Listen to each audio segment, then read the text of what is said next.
Aujourd'hui, nouvelle vidéo pour vous montrer la technique du water marble. Je sais que plusieurs d'entre vous ont un peu de mal avec cette technique qui finalement n'est pas si compliquée que ça en a l'air. Alors n'hésitez pas à m'envoyer vos réalisations sur ma page. Je les regarderai du coup avec grand plaisir. Je vous aiderai si vous avez eu des difficultés ou des questions à me poser. Il n'y a pas de souci, j'y répondrai. Du coup, je vous laisse découvrir mes explications dans la vidéo. Alors, pour réaliser le water marble, vous allez avoir besoin d'une base et d'un vernis blanc. Moi je vais le faire sur capsule aujourd'hui, donc deux motifs différents pour vous montrer quelques motifs qu'on peut faire. Et du coup je les ai déjà vernis en blanc, comme ça a permis que ça soit bien sec, parce que c'est très important que votre vernis blanc soit sec. Parce que dans le water marble, évidemment, il y a plusieurs couches de vernis, et si c'est pas sec avec l'eau, ça va juste être pâteux, enfin ça sera juste horrible. Donc faites bien attention, votre vernis blanc doit être sec. Petite astuce, si vous le réalisez sur vos ongles, protégez votre peau donc avec du scotch, tout simplement parce que vu qu'on va tremper nos doigts dans l'eau, évidemment le vernis ne va pas se déposer que sur l'ongle mais aussi sur votre peau, et du coup c'est juste une galère à enlever. Moi je suis un peu feignante et du coup j'ai pas envie d'utiliser plein de dissolvants et d'acétone pour tout enlever. Donc je colle du scotch et comme ça ça se met dessus, et quand j'enlève il y a le minimum sur ma peau. Donc voilà, alors mais voilà mes deux capsules, elles sont sèches.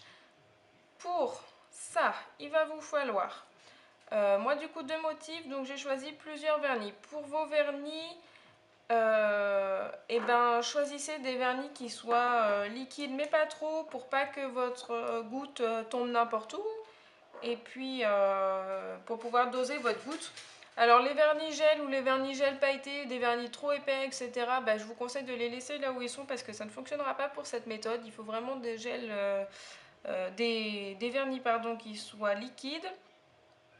Donc du coup, moi j'ai choisi 4 teintes de violet différents. Alors on a le Kiko, ici le 302, un Yes Love, le W1828, un Miss Europe, le numéro 96 de Violine, et un Stargazer, le 157. Voilà pour mes premières teintes. Il vous faut aussi un ustensile pour pouvoir créer mon motif. Moi j'utilise le dotting tool le plus fin. Moi j'arrive à le faire avec ça. Si vous n'avez pas ça ou vous n'arrivez pas, prenez une aiguille ou un cure-dent, quelque chose de pointu que vous avez sous la main. Il vous faut quelque chose pour attraper le dépôt de vernis qu'il y aura autour de votre doigt dans l'eau. Alors moi j'ai The crayon à water marble qui me sert depuis très longtemps, donc comme vous le voyez il est légèrement épais, mais du coup j'utilise que celui-là et je trouve que c'est vraiment pratique. Et de l'eau. Alors pour l'eau, on conseille toujours une eau à température ambiante. Personnellement je mets jamais le thermomètre en dessous de l'eau pour savoir si c'est ambiant ou non. En général l'eau est froide et ça fonctionne très bien pour ma part. On va commencer le premier motif.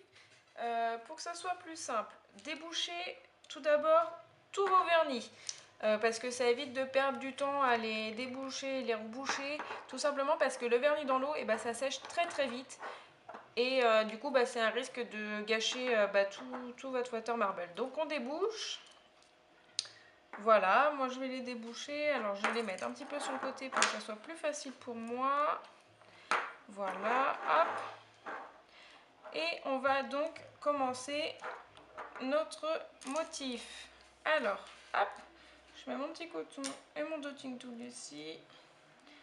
Et ma capsule. Alors, on va commencer. Alors, il s'est débouché, mais pas comme il faut. Voilà. Alors, vous trempez votre pinceau et on fait tomber une première goutte. Si vous voyez que déjà dès la première goutte ça s'étale pas, c'est que votre vernis ne fonctionnera pas pour le water marble. Il faut vraiment qu'elle se dilue correctement. On essaye de ne pas perdre trop de temps entre chaque goutte pour éviter que ça sèche le moins possible.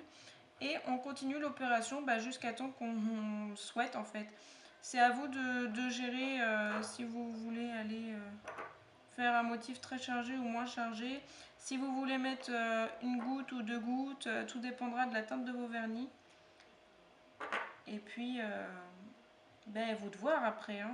C'est vous qui le portez, c'est pas moi. Donc je continue encore un petit peu. Voilà, on essaye de faire plein de gouttes différentes. Alors essayez de toujours mettre au centre pour que ça s'étale correctement.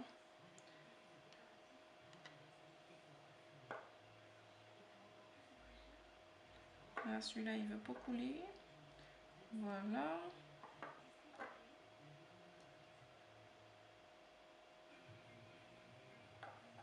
Alors là, ça va tout étaler d'un coup. Je vais en mettre encore une série. Alors vous inquiétez pas si au centre ça s'étale plus très bien, mais c'est parce que sur les côtés ça a déjà séché en fait, tout simplement. Donc c'est pas très grave. Hop. Et la dernière goutte. Voilà. Alors, je vais faire mon motif. Moi, je vais partir du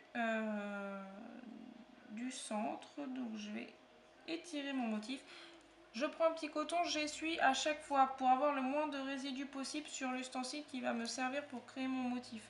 Sinon, ça va accrocher tout le vernis et du coup, votre dessin sera cassé et puis il n'y aura plus qu'à recommencer malheureusement. Si vous voulez étirer de l'extérieur jusqu'à l'intérieur, n'allez pas jusqu'à la dernière couche de vernis. Ça a déjà séché, donc ça va venir sur votre dessin et tout va être gâché, ça va être juste horrible. Si votre dessin bouge un petit peu trop et que vous voulez mettre au centre, vous plantez au milieu, ça va le recentrer. Voilà, alors moi je vais continuer comme ça. Je vais créer mon petit motif.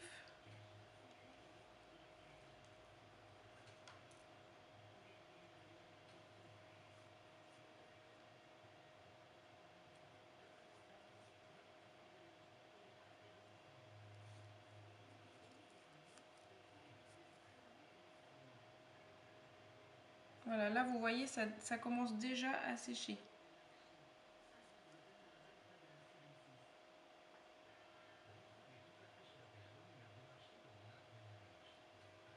Voilà. Alors là, je fais un petit peu n'importe quoi. Mais des fois, le n'importe quoi peut être très joli. Et donc, je vais venir mettre ma capsule ici. Donc, je vais la plonger. Alors, on souffle, pardon. Je vais aller étape par étape. On souffle sur l'eau pour figer le vernis. Comme ça, c'est bien sec. Je mets à l'endroit où je veux et je plonge. Je prends mon autre crayon et je viens tourner autour, prendre le résidu. Voilà. Je vais ressortir de l'eau et voilà ce que ça vous donne. Donc là, il y a tous les mélanges de violet. Donc je vais la laisser sécher tranquillement. Je repasse un petit coup de mon crayon pour enlever tout ce qu'il y a autour, pour que mon eau soit propre. Pour le second motif, j'essuie bien mon dotting tool pour que ça soit pareil, idem, bien propre. Voilà pour le violet. Donc évidemment, j'oublie pas de reboucher mes vernis. Et je vous montre de suite pour le second motif. Alors, voilà pour le deuxième motif, je vous montre mes vernis. Donc j'ai choisi 3 teintes un petit peu dans les roses. Alors le Kiko 311, le Kiko 447 et le Kiko 446. Alors exactement pareil, on va les déboucher. Hop. Je les mets comme tout à l'heure sur le côté parce que c'est plus facile pour moi.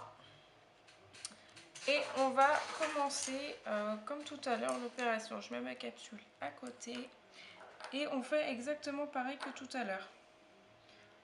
Voilà, alors là, du coup, j'ai 2 gouttes. Je vais les faire venir ensemble. Alors, j'ai une goutte qui est tombée à côté. J'enlève.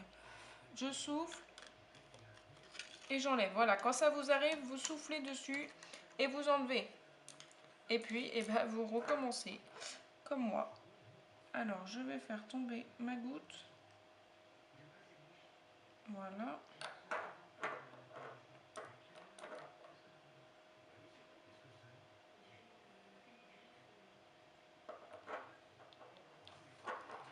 Exactement pareil que tout à l'heure. On laisse pas trop de temps entre chaque.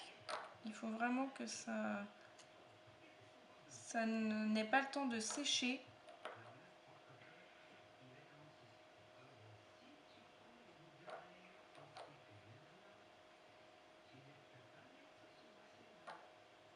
Quand ça s'étale pas trop, vous pouvez étirer sur les côtés. Là, ça va s'étaler. Il faut tourner en fait votre dotting tool autour du pot. Hop. Et je continue.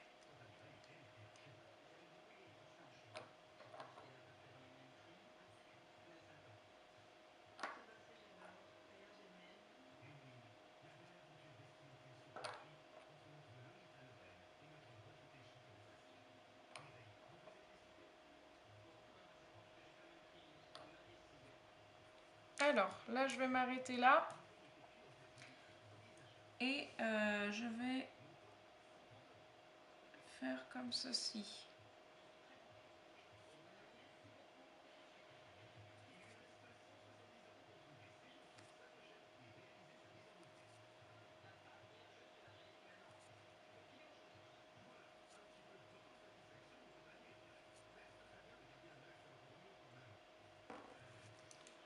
Voilà.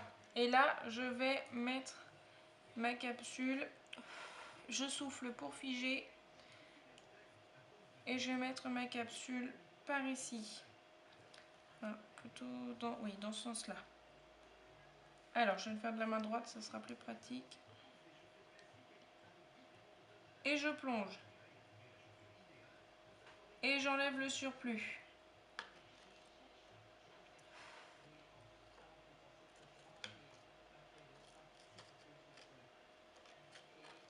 Hop. Voilà.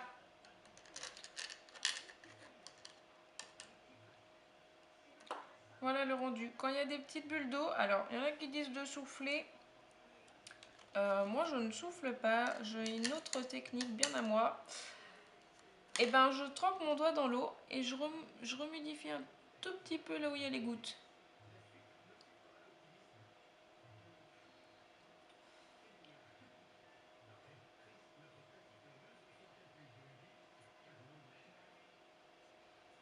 Voilà. On va laisser un petit peu sécher. Alors après, sur vos water marble, rien n'empêche de rajouter des points, des paillettes, des strass, ce que vous souhaitez. Une fois que c'est sec, bien évidemment, vous faites ce que vous voulez. Alors voilà, mes 2 water marbles sont terminés. Je vous mets juste après une photo des modifications que j'ai apportées parce que là, on ne voit pas très bien. Et du coup, j'attends vos photos avec plaisir sur ma page. Et puis, je vous dis à bientôt pour une nouvelle vidéo. N'oubliez pas de vous abonner à ma chaîne. Et je vous fais des gros bisous.